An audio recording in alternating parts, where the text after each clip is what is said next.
मैत्रिणींनो नमस्कार. आपण पाहणार आहोत घरोघरी मातीच्या चुली याचा फुल एपिसोड. चला मग स्टार्ट करूया आजचा एपिसोड. जानकी ऐश्वर्या आणि सारंग यांना जेलमध्ये जेवण घेऊन गेलेली असते आणि ती त्यांना विश्वास देते. ती म्हणते, आम्ही तुम्हाला बाहेर काढणार आहोत, पण आत्ता आमच्या हातामध्ये काही नाही आहे.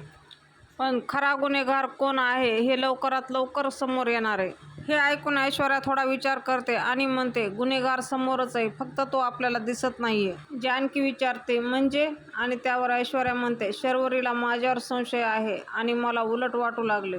आणि ऐश्वर्या सांगते, मला असं वाटतंय की हे सगळं शर्वरीनंच केलंय. हे ऐकून सारंगला खूप राग येतो आणि सारंग म्हणतो, ऐश्वर्या तुम्ही माझ्या बहिणीच्या विरोधात काहीही बोलताय.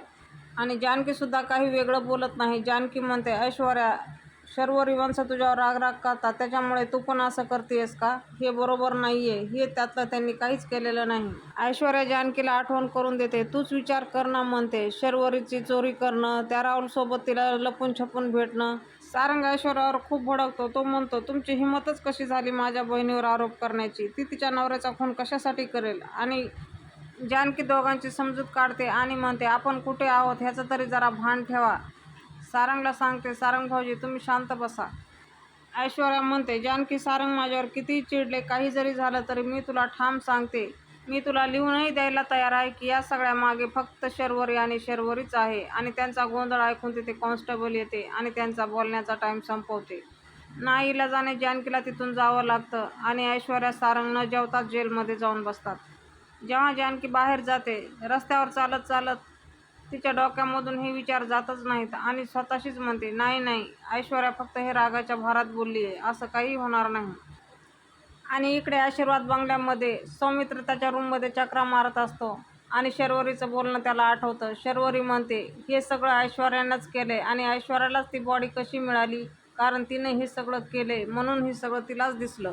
तिथे अवंतिका येते आणि अवंतिका सौमित्रला म्हणते, तुझं वागणं काय आहे हे? मला तर काही कळतच नाहीये. शर्वरी एवढं काही बोलल्या आणि तू गप्प होतास, गपचूप ऐकून घेतलंस. अवंतिका पुढे म्हणते, हे बघ, तू मला चुकीचा अर्थ काढू नकोस. त्यांनी त्यांचा नवरा गमावलाय, अगदीच समजू शकते मी, पण असे आरोप ती कोणावरही करणार का? अवंतिका पुढे म्हणते, एखादा माणूस त्याचं दुःख समजून घेते म्हणून त्याच्यावर नाही ना आरोप करू शकणार तुम्ही. त्यावर सौमित्र म्हणतो, ऐश्वर्याचं मागलं आयुष्य बघता ही असं ती करूच शकते. आणि त्यावर अवंतिका म्हणते, हे तू बोलतोय स्वामी? माझा अवंतिकावर पूर्ण भरोसा आहे. तिने माझा जीव कसा वाचवला हे फक्त मला आणि तिलाच माहिती आहे. त्यामुळे मी खात्रीशीर सांगते की हे सगळं ऐश्वर्याने केलेलंच नाही. आता बोलत बोलत ह्या दोघांचे इतके वाद वाढतात आणि सौमित्र म्हणतो, मी फक्त सारंगसाठी ही केस लढणार आहे आणि त्यालाच बाहेर काढणार आहे. मी ऐश्वर्याची केस लढणार नाही. आणि अवंतिका म्हणते, ठीक आहे, मग तू ऐश्वर्याची केस लढू नकोस, मी ऐश्वर्याची केस लढते.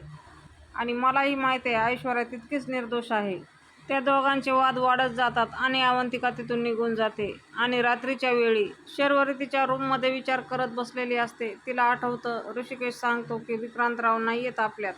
आणि तेवढ्यातच राहुल तिथे खिडकीतून उडी मारून शर्वरीच्या रूममध्ये येतो. शर्वरी म्हणते, अरे तू इथे इतक्या रात्री कशाला आलास? जा लवकर, तुला कोणीतरी पाहिलं तर सगळा गोंधळ होऊन जाईल. राहुल म्हणतो, तू मला भेटत नाहीयेस, फोन करत नाहीयेस, फोन उचलत नाहीयेस, मग मी काय करणार होतो? आणि शर्वरी त्याला झालेला सगळा प्रकार सांगते. राहुल म्हणतो, बरं झालं ना मग, आपल्या रस्त्यातला काटा निघून गेला. आणि हे सगळं जानकी बाहेरून ऐकत असते आणि मनातल्या मनातच म्हणते, हा तर त्या राहुलचा आवाज आहे, याचा अर्थ राहुल मध्ये आहे. आणि इकडे राहुल आणि शर्वरी एकमेकाच्या मीटिंगमध्ये असतात.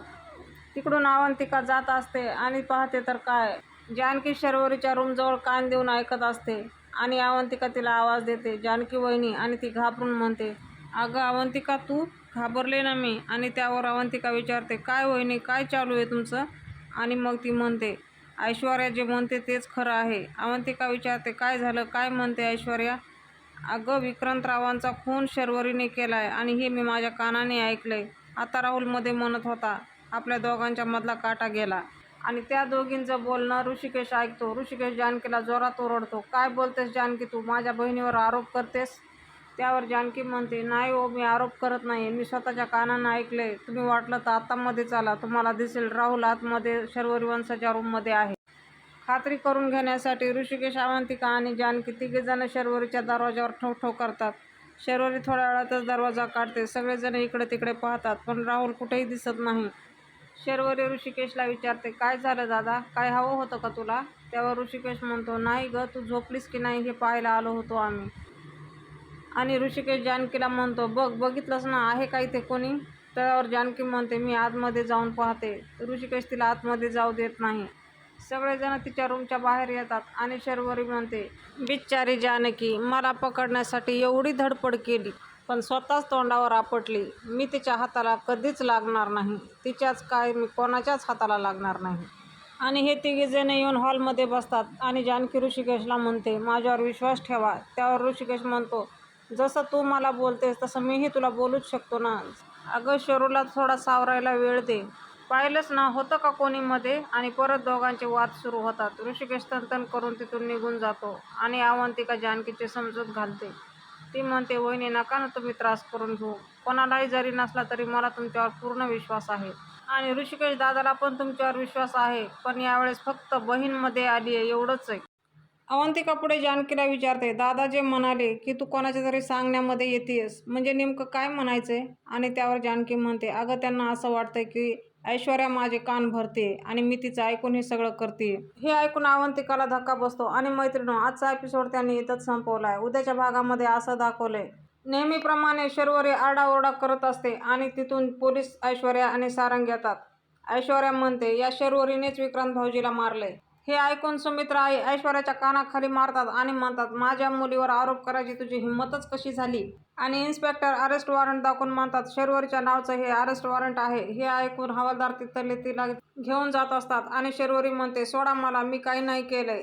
आणि सौमित्रा ऐश्वर्याला म्हणतो, हे सगळं तुझ्यामुळं होतंय. हे ऐकून सारंगला राग येतो आणि सारंग दादा म्हणून ओरडतो. मध्ये जानकी पडते आणि म्हणते, थांबा, मी माझं घर तुटू देणार नाही. आता उद्याच्या एपिसोडमध्ये काय होणार आहे हे पाहणे खूप रंजक ठरणार आहे, तेव्हा कोणीही मिस करू नका. असेच नवनवीन आणि फुल अपडेट्ससाठी आजच आपलं चॅनल सबस्क्राईब करा, बेल आयकॉन प्रेस करायला विसरू नका. व्हिडिओ आवडला असेल तर एखादं लाईक नक्कीच करा.